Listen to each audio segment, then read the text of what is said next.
মন্টু, ও মন্টু, ঘরে আছিস? এই যে আমি এইখানে পড়াশোনা করতেছি। আগামীকাল ম্যাথ এক্সাম, যদি 5 নম্বর কম হয় জিপিএ 5 হাত ছাড়া হয়ে যাবে। বাবা, সারাক্ষণ বই নিয়ে বসে আছো কেন? একটু ফ্রি ফায়ার খেলো না। দেখ তো, তোর মামাতো ভাই রাফি টিকটকে ফ্রি ফায়ার ভিডিও দিয়ে 50,000 ফলোয়ার, প্রতি মাসে স্পন্সর থেকে টাকা আসে, তুই তো কিছুই করিস না। কি বলো মা, আমি পড়ছি আর তুমি গেম খেলতে বলছো?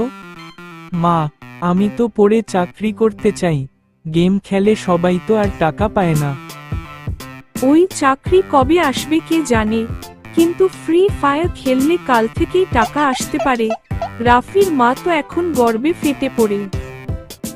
তাহলে আমাকে আর পড়াশোনা করতে হবে না? না বাবা, পড়ালেখা করে শুধু বিদ্যুৎ খরচ বাড়াস। গেম খেলো, টিকটক বানাও, ভাইরাল হও, জীবনের সেটিং। ঠিক আছে মা, আজ একটু ফ্রি ফায়ার ট্রাই করি, কিন্তু কালকে এক্সাম আছে। ভালো করে গেম খেল, তোর ফলোয়ার বাড়লে আমিও একটা টিকটক খুলবো।